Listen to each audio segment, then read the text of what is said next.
Hello everyone. ਅੱਜ ਆਪਾਂ ਇੱਕ ਬਿਲਕੁਲ ਨਵੇਂ ਟੌਪਿਕ ਤੋਂ ਸਟਾਰਟ ਕਰ ਰਹੇ ਹਾਂ, ਡੈਟਰਮੀਨੈਂਟਸ ਜੋ ਟੌਪਿਕ ਹੈ basic math BCA first year. ਧਿਆਨ ਨਾਲ ਸੁਣੋ। ਡੈਟਰਮੀਨੈਂਟ ਕੀ ਹੁੰਦਾ ਹੈ, ਕਿਸੇ ਮੈਟ੍ਰਿਕਸ ਦਾ ਡੈਟਰਮੀਨੈਂਟ ਕਿਸ ਤਰ੍ਹਾਂ ਤੁਸੀਂ ਫਾਈਂਡ ਆਊਟ ਕਰਦੇ ਹੋ। ਡੈਟਰਮੀਨੈਂਟ ਇੱਕ ਸਕੇਲਰ ਵੈਲਿਊ ਹੈ।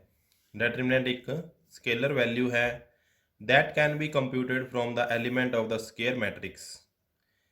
ਜਿਹੜੀ ਤੁਹਾਡੀ ਸਕੇਅਰ ਮੈਟ੍ਰਿਕਸ ਹੋਵੇਗੀ 1/1 2/2 3/3 4/4, ਉਸ ਨੂੰ ਤੁਸੀਂ ਕੰਪਿਊਟ ਕਰਕੇ ਜੋ ਰਿਜ਼ਲਟ ਆਵੇਗਾ ਉਸ ਨੂੰ ਡੈਟਰਮੀਨੈਂਟ ਕਿਹਾ ਜਾਂਦਾ ਹੈ। A matrix which is not square does not possess determinants। ਡੈਟਰਮੀਨੈਂਟ ਤੁਸੀਂ ਸਿਰਫ ਉਸ ਮੈਟ੍ਰਿਕਸ ਦਾ ਹੀ ਫਾਈਂਡ ਆਊਟ ਕਰ ਸਕਦੇ ਹੋ ਜਿਹੜੀ ਮੈਟ੍ਰਿਕਸ ਤੁਹਾਡੇ ਕੋਲ ਸਕੇਅਰ ਮੈਟ੍ਰਿਕਸ ਹੈ।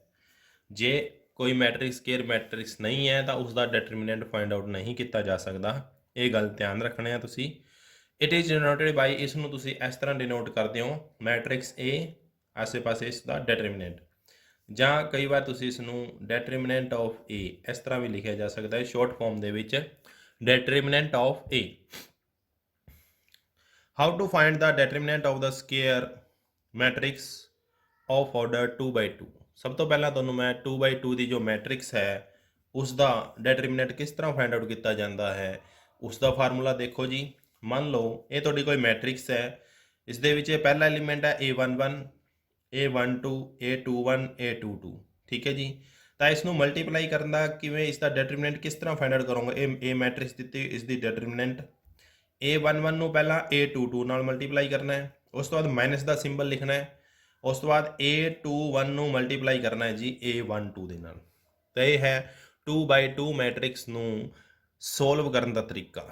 ਹੁਣ ਮੰਨ ਲਓ ਮੈਂ ਇੱਥੇ ਇੱਕ ਐਗਜ਼ਾਮਪਲ ਲੈ ਰਿਹਾ, ਤੁਸੀਂ ਇਹ ਡੈਟਰਮੀਨੈਂਟ ਫਾਈਂਡ ਆਊਟ ਕਰਨਾ ਹੈ। ਕੋਈ ਮੈਟ੍ਰਿਕਸ ਦਿੱਤੀ ਹੈ, ਮੰਨ ਲਓ 2 3 5 4, ਇਹ ਐਗਜ਼ਾਮਪਲ ਦਿੱਤੀ ਹੋਈ ਹੈ। ਮੰਨ ਲਓ A ਮੈਟ੍ਰਿਕਸ ਹੈ, ਮੈਂ ਡੈਟਰਮੀਨੈਂਟ ਆਫ A ਫਾਈਂਡ ਆਊਟ ਕਰ ਰਿਹਾ, ਤਾਂ ਕੀ ਆਨਸਰ ਹੋਵੇਗਾ। 2 ਨੂੰ 4 ਨਾਲ ਮਲਟੀਪਲਾਈ ਕਰਨਾ ਹੈ, 2 ਨੂੰ 4 ਨਾਲ ਮਲਟੀਪਲਾਈ ਕਰਨਾ ਹੈ 8, ਉਸ ਤੋਂ ਬਾਅਦ ਮਾਈਨਸ ਦਾ ਸਿੰਬਲ ਲਿਖਣਾ ਹੈ, 5 ਨੂੰ 3 ਨਾਲ ਮਲਟੀਪਲਾਈ ਕਰਨਾ, ਕਿੰਨਾ ਆ ਗਿਆ ਜੀ 15, ਤਾਂ ਆਨਸਰ ਕਿੰਨਾ ਆ ਗਿਆ -7। ਇਹ ਤੁਹਾਡਾ ਆਨਸਰ ਹੈ। ਇਸ ਤਰ੍ਹਾਂ ਤੁਸੀਂ ਇਸ ਦਾ determinant of matrix find out ਕਰ ਸਕਦੇ ਹੋ। ਜੇ 3/3 ਜਾਂ ਇਸ ਤੋਂ ਉੱਪਰ ਦਾ ਮੈਟ੍ਰਿਕਸ ਦਾ ਜੇ ਤੁਸੀਂ ਡੈਟਰਮੀਨੈਂਟ ਫਾਈਂਡ ਆਊਟ ਕਰਨਾ ਹੋਵੇ ਤਾਂ ਉਸ ਵਾਸਤੇ ਕੁਝ ਪਹਿਲਾਂ ਮੈਥਡ ਤੁਹਾਨੂੰ ਡਿਸਕਸ ਕਰਨੇ ਪੈਣਗੇ। ਉਹ ਕੋਫੈਕਟਰ ਤੇ ਮਾਈਨਰਸ ਤੁਹਾਨੂੰ ਪਤਾ ਹੋਣੇ ਚਾਹੀਦੇ ਨੇ। ਕੋਫੈਕਟਰ ਮਾਈਨਰਸ ਦੇ ਦੁਆਰਾ ਤੁਸੀਂ ਉਹਨਾਂ ਦਾ ਡੈਟਰਮੀਨੈਂਟ ਹੈ ਜੋ ਫਾਈਂਡ ਆਊਟ ਕਰ ਸਕਦੇ ਹੋ। ਤਾਂ ਆਪਾਂ ਇਹਨਾਂ ਬਾਰੇ ਡਿਸਕਸ ਕਰਦੇ ਹਾਂ। The value of determinant of square matrix of order 3, ਦੇਖੋ 3 or more is defined in terms of cofactor of its element। The determinant obtained by removing its ith row, ਇਹ ਧਿਆਨ ਦੇਣ ਵਾਲੀ ਗੱਲ ਹੈ ਇੱਥੇ, ith row jth column in determinant A is denoted by m of ij। m ਦਾ ਮਤਲਬ ਹੁੰਦਾ ਜੀ minor, is called the minor of the A of ij, ਠੀਕ ਹੈ ਜੀ। ਤਾਂ ਮਾਈਨਰ ਕਿਸ ਤਰ੍ਹਾਂ ਤੁਸੀਂ ਫਾਈਂਡ ਆਊਟ ਕਰਨਾ ਹੈ, ਜਿਹੜੀ ਐਲੀਮੈਂਟ ਦਾ ਤੁਸੀਂ ਮਾਈਨਰ ਫਾਈਂਡ ਆਊਟ ਕਰਨਾ ਹੈ ਉਸ ਦੀ ਜੋ ith ਰੋ ਤੇ jth ਕੋਲਮ ਹੈ ਉਸ ਨੂੰ ਰਿਮੂਵ ਕਰ ਦੋਗੇ, ਤੇ ਜੋ ਬਾਕੀ ਤੁਹਾਡੇ ਕੋਲ ਐਲੀਮੈਂਟ ਬਚਣਗੇ ਉਸ ਨੂੰ ਤੁਸੀਂ ਸੋਲਵ ਕਰਨਾ ਹੈ।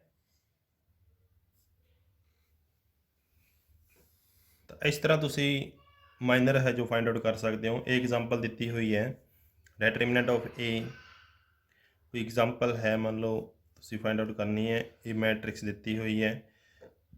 ਸਭ ਤੋਂ ਪਹਿਲਾਂ ਮਾਈਨਰ ਕਿਵੇਂ ਕੱਢਦੇ ਆ ਇਹ ਦੇਖੋ, ਜਿਵੇਂ M12 ਹੈ, M12 ਮਤਲਬ ਪਹਿਲੀ ਰੋ ਦੂਸਰਾ ਐਲੀਮੈਂਟ, ਪਹਿਲੀ ਰੋ ਦੂਸਰਾ ਐਲੀਮੈਂਟ, ਇਸ ਦੀ ਆਪਾਂ ਗੱਲ ਕਰ ਰਹੇ ਹਾਂ, ਜਿਸ ਨੂੰ ਤੁਸੀਂ C12 ਵੀ ਕਹਿ ਸਕਦੇ ਹੋ, ਸੌਰੀ A12 ਪਹਿਲੀ ਰੋ ਦਾ ਦੂਸਰਾ ਐਲੀਮੈਂਟ ਇਸ ਇਕੁਅਲ ਟੂ 3 ਲਿਖਿਆ, ਇਹਦਾ ਮਤਲਬ ਇਹ 3 ਨੂੰ ਇੰਡੀਕੇਟ ਕਰ ਰਿਹਾ। ਹੁਣ ਤੁਸੀਂ ਇਸ ਨੂੰ ਮਾਈਨਰ ਫਾਈਂਡ ਆਊਟ ਕਰਨਾ ਹੋਵੇ ਕਿਵੇਂ ਲਿਖੋਗੇ, ਇਕੁਅਲ ਟੂ, ਦੇਖੋ ਇੱਥੇ ਲਿਖਿਆ ਹੈ ਰਿਮੂਵਿੰਗ ith ਰੋ। ith ਰੋ ਦਾ ਕੀ ਮਤਲਬ ਹੈ, ਆ ਦੇਖੋ ਜਿਸ ਤਰ੍ਹਾਂ MA ਪਹਿਲਾਂ I ਲਿਖਿਆ ਹੁੰਦਾ ਫਿਰ J ਲਿਖਿਆ ਹੁੰਦਾ, ith ਰੋ ਮਤਲਬ ਪਹਿਲੀ ਰੋ ਨੂੰ ਰਿਮੂਵ ਕਰ ਦਿਓ। ਰਿਮੂਵ ਕਰਨ ਦਾ ਮਤਲਬ ਹੈ ਇਹਨੂੰ ਤੁਸੀਂ ਇਨਕਲੂਡ ਨਹੀਂ ਕਰਨਾ। 2 jth ਕੋਲਮ ਮਤਲਬ ਇਹ ਵਾਲਾ ਹੋ ਗਿਆ, ਇਹਨੂੰ ਰਿਮੂਵ ਕਰ ਦਿਓ। देखो जी मैं ਇਹਨੂੰ ਰਿਮੂਵ ਕਰਤਾ ਤੇ ਇਹਨੂੰ ਰਿਮੂਵ ਕਰਤਾ, ਕੀ ਬਚੇ ਦੇਖੋ 6 3 5 2 ਇਹ ਬਚ ਗਿਆ। ਹੁਣ ਇਹਨੂੰ ਇਹਦੇ ਨਾਲ ਮਲਟੀਪਲਾਈ ਕਰੋ, 6 ਨੂੰ 2 ਨਾਲ 12, 5 ਨੂੰ 3 ਨਾਲ ਮਲਟੀਪਲਾਈ ਕੀਤਾ, ਇਹ ਕਿੰਨਾ ਆ ਗਿਆ -15, ਤਾਂ -3 ਆ ਗਿਆ ਜੀ। ਠੀਕ ਹੈ ਜੀ, ਇਹ ਮਾਈਨਰ ਕੱਢਣ ਦਾ ਤਰੀਕਾ ਹੈ। ਇੱਕ ਹੋਰ ਆਪਾਂ ਇਹਦੇ ਵਿੱਚ ਹੋਰ ਐਗਜ਼ਾਮਪਲ ਲਿਖੀ ਹੋਈ ਹੈ, ਜਿਵੇਂ M31 ਫਾਈਂਡ ਆਊਟ ਕਰਨਾ ਹੈ। M31 ਮਤਲਬ ਇਸ ਦੀ ਗੱਲ ਕਰ ਰਹੇ ਜੀ, ਇਹ ਇਸ ਐਲੀਮੈਂਟ ਦੀ, ਤਾਂ ਤੀਸਰੀ ਰੋ। ਹੁਣ ਤੁਸੀਂ ਇਸ ਦੇ ਵਿੱਚ ਕੀ ਹੈ, ਤੀਸਰੀ ਰੋ ਨੂੰ ਛੱਡ ਦਿਓ, ਪਹਿਲੇ ਕੋਲਮ ਨੂੰ ਛੱਡ ਦਿਓ ਜੀ। ਠੀਕ ਹੈ ਜੀ, ਕੀ ਬਚਿਆ 3 8 7 5 3 ਨੂੰ 5 ਨਾਲ ਮਲਟੀਪਲਾਈ ਕਰੋ 15, 7 ਨੂੰ 8 ਨਾਲ ਮਲਟੀਪਲਾਈ ਕਰੋ 56, ਆਨਸਰ ਕਿੰਨਾ ਆ ਗਿਆ ਜੀ 41। ਤਾਂ ਐਸੇ ਤਰ੍ਹਾਂ ਤੁਸੀਂ ਸਾਰੇ ਮਾਈਨਰ ਫਾਈਂਡ ਆਊਟ ਕਰ ਸਕਦੇ ਹੋ। ਹੁਣ ਮਾਈਨਰ ਤੇ ਕੋਫੈਕਟਰ, ਦੂਸਰਾ ਪੁਆਇੰਟ ਹੈ ਜਿਹੜਾ ਕੋਫੈਕਟਰ ਕਿਸ ਤਰ੍ਹਾਂ ਫਾਈਂਡ ਆਊਟ ਕਰਦੇ ਹਾਂ। ਕੋਫੈਕਟਰ ਫਾਈਂਡ ਆਊਟ ਜਦੋਂ ਤੁਸੀਂ ਕਰਨਾ ਹੈ ਕਿਸੇ ਐਲੀਮੈਂਟ ਦਾ, ਉੱਥੇ ਤੁਸੀਂ ਇਹ ਯਾਦ ਰੱਖਣਾ ਹੈ, ਇੱਕ ਤਾਂ -1 ਦੀ power i plus j into m of ij। ਮੀਨ ਜਿਹੜਾ ਤੁਸੀਂ ਮਾਈਨਰ ਕੱਢਿਆ, ਪਹਿਲਾਂ ਤੁਸੀਂ ਮਾਈਨਰ ਕੱਢ ਲਓ, ਉਸ ਤੋਂ ਬਾਅਦ ਉਸਦੇ ਅਗਲੇ ਪਾਸੇ ਤੁਸੀਂ ਇਹ ਸਿੰਬਲ ਯੂਜ਼ ਕਰਨਾ ਹੈ ਕਿ ਇੱਥੇ ਇਹ ਮਾਈਨਰ ਪਲੱਸ ਦਾ ਹੋਵੇਗਾ ਜਾਂ ਮਾਈਨਸ ਦਾ ਹੋਵੇਗਾ, ਇਹ ਤੁਸੀਂ ਫਾਈਂਡ ਆਊਟ ਕਰਨਾ ਹੈ। ਬਸ ਪਹਿਲਾਂ ਮਾਈਨਰ ਤੁਹਾਨੂੰ ਕੱਢਣਾ ਦੱਸਤਾ ਮੈਂ ਕਿਸ ਤਰ੍ਹਾਂ ਫਾਈਂਡ ਆਊਟ ਕਰਨਾ ਹੈ। ਜਦੋਂ ਕੋਫੈਕਟਰ ਫਾਈਂਡ ਆਊਟ ਕਰਨਾ ਹੈ ਤਾਂ ਜਿਹੜਾ ਐਲੀਮੈਂਟ ਦਿੱਤਾ ਹੋਇਆ ਉਸ ਨੂੰ ਕੀ ਕਰੋ, -1 ਦੀ ਪਾਵਰ i ਪਲੱਸ j ਲਿਖ ਦਿਓ। ਸਪੋਜ਼ A12 ਮਤਲਬ ਮਾਈਨਰ ਨੂੰ m ਨਾਲ ਡਿਨੋਟ ਕਰਦੇ ਹੋ, ਕੋਫੈਕਟਰ ਨੂੰ a ਨਾਲ ਡਿਨੋਟ ਕੀਤਾ ਜਾਂਦਾ ਹੈ। ਹੁਣ A12 ਹੈ, A12 ਦਾ ਮਤਲਬ ਹੈ i ਦੀ ਵੈਲਿਊ ਕਿੰਨੀ ਹੈ 1, j ਦੀ ਵੈਲਿਊ ਕਿੰਨੀ ਹੈ 2, ਤਾਂ -1 ਦੀ ਪਾਵਰ 1 ਪਲੱਸ 2 ਇੰਟੂ m12।